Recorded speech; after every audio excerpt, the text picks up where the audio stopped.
Hello internet, my name is Lave, and first of all let me apologise if you were expecting a review for Downton Abbey this week. The thing is, I've never seen any of the original TV series, but then I thought, none of the American reviewers are going to have reviewed it yet. So this is a democracy and I put it out there. I asked the question on YouTube and it went viral. Ultimately, it was a close run thing, but in the end, you decided that I should watch Hustlers, which is directed by Lorene Scafaria, who has directed other movies before. I haven't seen any of them, but she's also a writer doing the screenplay for this, which itself is inspired by true events and is based on a magazine article which explored the lives of some New York strippers whose income and business was massively affected by the 2008 financial crash. So they banded together and began to hustle the Wall Street bigwigs by drugging them and rinsing their credit cards for thousands and thousands of dollars. So I remember seeing the initial trailers for this, which were actually stingers in between other trailers when you went to the cinema, and I remember thinking, oh, that looks like a pretty lame comedy. The subsequent bigger trailers were also cut to make it look like a comedy, which it does have a few humorous moments in it, but overall I would say this is more of a drama crime caper,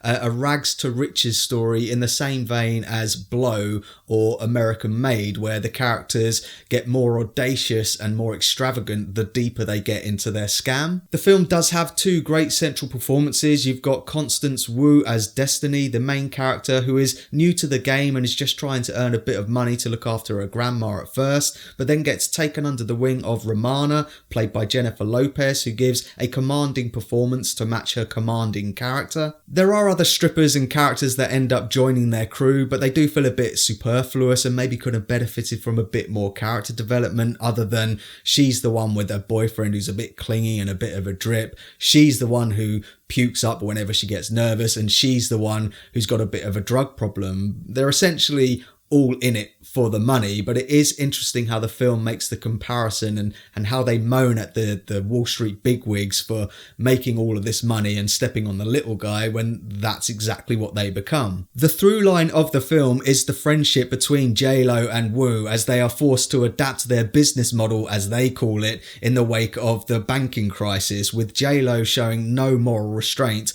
whilst Wu struggles with her conscience. There is an underlying question throughout the film where you do ask, are they really friends, and will their friendship endure when shit really hits the fan? Will they sell each other out? Which the film does explore, but I wish it put a bit more emphasis on that relationship or that aspect of their relationship, because I think it would have made the ending, which I did like, but I think if they'd explored it more in the first and second act, it would have made it more impactful when they bring it to a close in the third. The cinematography is really sick. There's maybe a bit of an over-reliance on slow-mo sequences, but it does look good and cool and sexy and all of that, and it is backed up with good editing, like quick cuts for comedic effect or long uncut tracking shots reminiscent of a Martin Scorsese or Quentin Tarantino film. And I liked how the film would occasionally represent memories. Like every now and again throughout the film, Wu is being interviewed by Julia Stiles' character, who's a reporter, and she'd ask her a specific question and you get very brief flashbacks or glimpses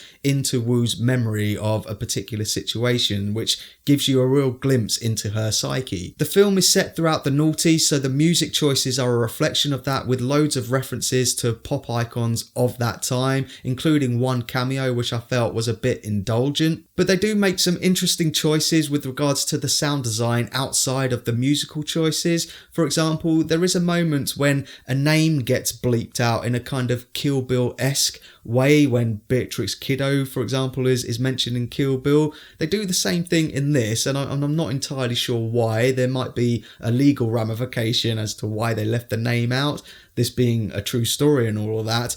But there is also another sequence where the dialogue and the sound gets completely cut out to coincide with a voice recorder being cut off, which did actually bring me out of the film a bit.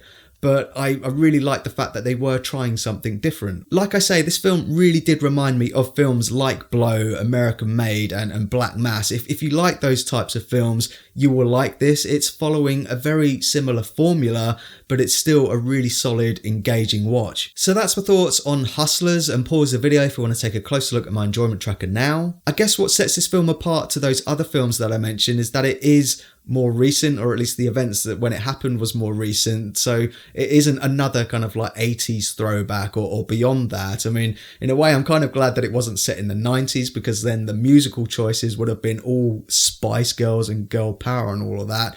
And any later, then wow, can you imagine if they'd had contactless back then? How easy would this hustle have been?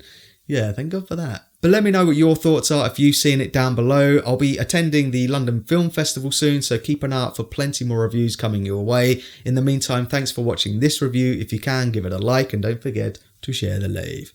Pretty bitch.